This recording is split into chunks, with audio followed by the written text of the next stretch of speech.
ಎಲ್ರಿಗೂ ನಮಸ್ಕಾರ. Welcome back to CST channel. ಇವತ್ತು ನಾನು ಮಾರ್ನಿಂಗ್ ಹೆಲ್ತಿಯಾದ ಒಂದು ಜ್ಯೂಸ್ನ ರೆಡಿ ಮಾಡ್ತಾಯಿದ್ದೀನಿ. ಈ ವಾರಕ್ಕೆ ಒಂದು 3 ಸಲನಾದರೂ ಈ ಜ್ಯೂಸ್ನ ಕುಡಿಯೋದ್ರಿಂದ ನಮ್ಮ ಆರೋಗ್ಯಕ್ಕಂತೂ ತುಂಬ ಒಳ್ಳೆಯದು. ಬನ್ನಿ ಆ ಜ್ಯೂಸ್ ಹೇಗೆ ಮಾಡೋದು ನೋಡೋಣ ಅಂತ. ಫಸ್ಟ್ ಟೈಮ್ ನಮ್ಮ ವಿಡಿಯೋ ನೋಡ್ತಾಯಿದ್ರೆ ಸಬ್ಸ್ಕ್ರೈಬ್ ಮಾಡ್ಕೊಳ್ಳಿ ಫ್ರೆಂಡ್ಸ್. ಲೈಕ್ ಮಾಡಿ, ಶೇರ್ ಮಾಡಿ, ಕಮೆಂಟ್ ಮಾಡಿ. ಬನ್ನಿ ಮಾರ್ನಿಂಗ್ ಹೆಲ್ದಿ ಜ್ಯೂಸ್ ಹೇಗೆ ಮಾಡೋದು ನೋಡೋಣ ಅಂತ. ಮೊದಲಿಗೆ ನಾನು ಇಲ್ಲಿ ಒಂದು ಬೀಟ್ರೂಟ್ ತೊಗೊಂಡಿದ್ದೀನಿ, ಒಂದು 4 ಕ್ಯಾರೆಟು, ಒಂದು 2 ಬೆಟ್ಟದ ನೆಲ್ಲಿಕಾಯಿ, ಒಂದು ಲೆಮನ್ ತೊಗೊಂಡಿದ್ದೀನಿ.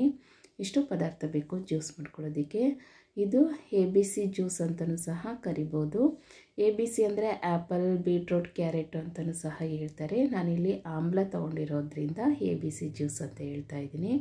ಬೆಟ್ಟದ ನೆಲ್ಲಿಕಾಯಿನ ಜಾಸ್ತಿ ಯೂಸ್ ಮಾಡಿ ಜ್ಯೂಸ್ ಮಾಡ್ಕೊಂಡು ಕುಡಿಯೋದಕ್ಕೆ ಆಗಲ್ಲ ಅನ್ನೋರು ಈ ರೀತಿ ಟ್ರೈ ಮಾಡ್ಬೋದು. ಏಕೆಂದರೆ ಅದು ಒಂದು ಸ್ವಲ್ಪ ಒಗ್ಗೊಗ್ರು ಹೊಡೆಯುತ್ತೆ. ಅದರಿಂದ ಬೀಟ್ರೂಟು, ಕ್ಯಾರೆಟು ಮತ್ತು ಲೆಮನ್ ಎಲ್ಲ ಯೂಸ್ ಮಾಡ್ಕೊಂಡು ಕುಡಿಯೋದ್ರಿಂದ ಯಾವುದೇ ರೀತಿ ಒಗ್ಗೊಗ್ರು ಸಹ ಬರಲ್ಲ, ಕೈನೂ ಅನಿಸಲ್ಲ. ತುಂಬ ಸ್ವೀಟ್ ಅಂದರೆ ಖಾಲಿ ಹೊಟ್ಟೆಲಿ ಕುಡಿಯೋದ್ರಿಂದ ಸ್ವೀಟ್ನ ಯೂಸ್ ಮಾಡಬಾರ್ದು. ಅದರಿಂದ ಸಕ್ಕರೆ, ಬೆಲ್ಲ ಯಾವುದೇ ರೀತಿಯೂ ಯೂಸ್ ಮಾಡ್ದಂಗೆ ಖಾಲಿ ಹೊಟ್ಟೆಲಿ ಈ ಜ್ಯೂಸನ್ನ ಕುಡಿಯೋದ್ರಿಂದ ನಮಗೆ ಹೆಲ್ತಿಗೆ ತುಂಬ ಬೆನಿಫಿಟ್ಸ್ ಇದೆ. ಸ್ಕಿನ್ನು ಬ್ರೈಟ್ ಆಗುತ್ತೆ, ಕೂದಲು ಚೆನ್ನಾಗಿ ಬೆಳೆಯುತ್ತೆ, ಮತ್ತು ಐರನ್ನು, ಮ್ಯಾಗ್ನೀಷಿಯಮ್ಮು ಎಲ್ಲ ಥರದ ನಮಗೆ ಪ್ರೋಟೀನ್ ಸಿಗುತ್ತೆ. ಈ ಜ್ಯೂಸನ್ನ ಕುಡಿಯೋದ್ರಿಂದ ನಮಗೆ ದೇಹಕ್ಕೆ ಡೈಜೆಷನ್ ಸಹ ಚೆನ್ನಾಗಾಗುತ್ತೆ. ಮತ್ತು ಬೆಟ್ಟದ ನೆಲ್ಲಿಕಾಯಿ ಅಂತೂ ತುಂಬ ಒಳ್ಳೆಯದು ಆರೋಗ್ಯಕ್ಕೆ. ಅದರಿಂದ ಚೆನ್ನಾಗಿ ಇಲ್ಲಿ ಒಂದು ಬೀಟ್ರೂಟ್ ತೊಗೊಂಡಿದ್ದೆ, 4 ನಾನು ಕ್ಯಾರೆಟ್ ತೊಗೊಂಡಿದ್ದೆ. ಅಂದರೆ ಒಂದು ಸ್ವಲ್ಪ ಬೀಟ್ರೂಟ್ ಇಟ್ಟಿದ್ದೀನಿ, ಯಾಕೆಂದರೆ ಇಬ್ಬರಿಗೆ ಮಾಡ್ಕೊಳ್ಳೋದ್ರಿಂದ ಜಾಸ್ತಿ ಆಗುತ್ತೆ. ಅದರಿಂದ ಸ್ವಲ್ಪ ಬೀಟ್ರೂಟ್ ಇಟ್ಟಿದ್ದೀನಿ, ಒಂದು ಕ್ಯಾರೆಟ್ನೂ ಸಹ ಇಟ್ಟಿದ್ದೀನಿ. ಇನ್ನು ಮಿಕ್ಕಿದೆಲ್ಲ ಚೆನ್ನಾಗಿ ಸಿಪ್ಪೆಲ್ಲ ತೆಗೆದು ವಾಶ್ ಮಾಡಿ ಕಟ್ ಮಾಡಿ 2 ಬೆಟ್ಟದ ನೆಲ್ಲಿಕಾಯಿನೂ ಸಹ ಚಿಕ್ಕ ಚಿಕ್ಕ ಪೀಸಾಗಿ ಕಟ್ ಮಾಡಿ ಸೇರಿಸ್ಕೊಳ್ತಾ ಇದ್ದೀನಿ. ಜ್ಯೂಸ್ ಜಾರಿಗೆ ಸೇರಿಸ್ಕೊಂಡು ಮೊದಲಿಗೆ ಹಾಗೆ ಒಂದು ಸಲ ರುಬ್ಕೋಬೇಕು. ನಂತರ ಸ್ವಲ್ಪ ನೀರು ಹಾಕ್ಕೊಂಡು ನಾವು ಇದನ್ನು ರೆಡಿ ಮಾಡ್ಕೋಬೇಕಾಗುತ್ತೆ. ತುಂಬ ನೀರು ಹಾಕ್ಕೋಬಾರ್ದು, ಒಂದೇ ಸಲ ಸ್ವಲ್ಪ ನೀರು ಹಾಕ್ಕೊಂಡು ಚೆನ್ನಾಗಿ ಇದನ್ನು ರುಬ್ಕೋಬೇಕು. ಇದು ರುಬ್ಬಿದ ನಂತರ ಹಾಗೇನೂ ಸಹ ಕುಡಿಬೋದು ಸೋದಿಸ್ಕೊಳ್ದಂಗೆ. ಏಕೆಂದರೆ ಸೋದಿಸ್ಕೊಳ್ಳಿಲ್ಲ ಅಂದರೆ ನಮಗೆ ಕುಡಿಯೋಕ್ಕಾಗಲ್ಲ. ಅದರಿಂದ ನಾನು ಇದನ್ನು ಸೋದಿಸ್ಕೊಳ್ತೀನಿ. ಅಂದರೆ ಇದು ದಪ್ಪ ಜಾಲರಿ ಇರೋವಂಥ ಇದರಲ್ಲೇ ನಾನು ಸೋದಿಸ್ಕೊಳ್ಳೋದು. ಏಕೆಂದರೆ ಸಣ್ಣಕ್ಕಿರೋದ್ರಲ್ಲಿ ಸೋದಿಸ್ಕೊಂಡಷ್ಟು ತುಂಬ ಜಾಸ್ತಿ ಬರುತ್ತೆ ಅದರ ಸಿಪ್ಪೆ ಎಲ್ಲ. ಅದರಿಂದ ದಪ್ಪ ಇರೋವಂಥ ಈ ರೀತಿ ಇರೋವಂಥದ್ರಲ್ಲಿ ನಾವು ಈ ರೀತಿ ಸ್ಟ್ರೈನರಲ್ಲಿ ನಾವು ಸೋದಿಸ್ಕೊಳ್ಳೋದ್ರಿಂದ ಜಾಸ್ತಿ ಏನು ಉಳ್ಕೊಳ್ಳಲ್ಲ, ನೀಟಾಗಿ ಸೋದಿಸ್ಕೋಬೋದು.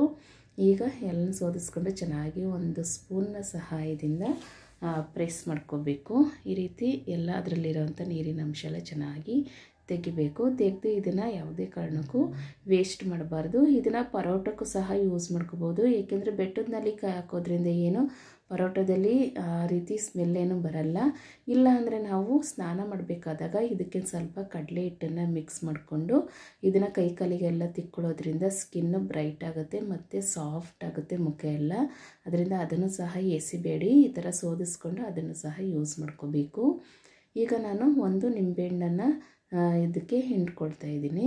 ನಿಂಬೆಹಣ್ಣು ಸಹ ತುಂಬ ಒಳ್ಳೆಯದು, ವಿಟಮಿನ್ C ಇರೋದರಿಂದ. ಖಾಲಿ ಹೊಟ್ಟೆಯಲ್ಲಿ ಕುಡಿಯೋದ್ರಿಂದ ನಿಂಬೆಹಣ್ಣಲ್ಲಿ ಯಥೇಚ್ಛವಾಗಿ ವಿಟಮಿನ್ C ಇರುತ್ತೆ. ಬೆಟ್ಟದ ನೆಲ್ಲಿಕಾಯಿಲು, ಕ್ಯಾರೆಟು, ಬೀಟ್ರೂಟು ಎಲ್ಲನೂ ಸಹ ತುಂಬ ಆರೋಗ್ಯಕ್ಕೆ ಒಳ್ಳೆಯದು. ನಾವು ಆದಷ್ಟು ಬೆಳಗ್ಗೆ ಖಾಲಿ ಹೊಟ್ಟೆಯಲ್ಲಿ ಹೆಲ್ದಿ ಫುಡ್ನೇ ತೊಗೊಳ್ಳೋದು ತುಂಬ ಒಳ್ಳೆಯದು.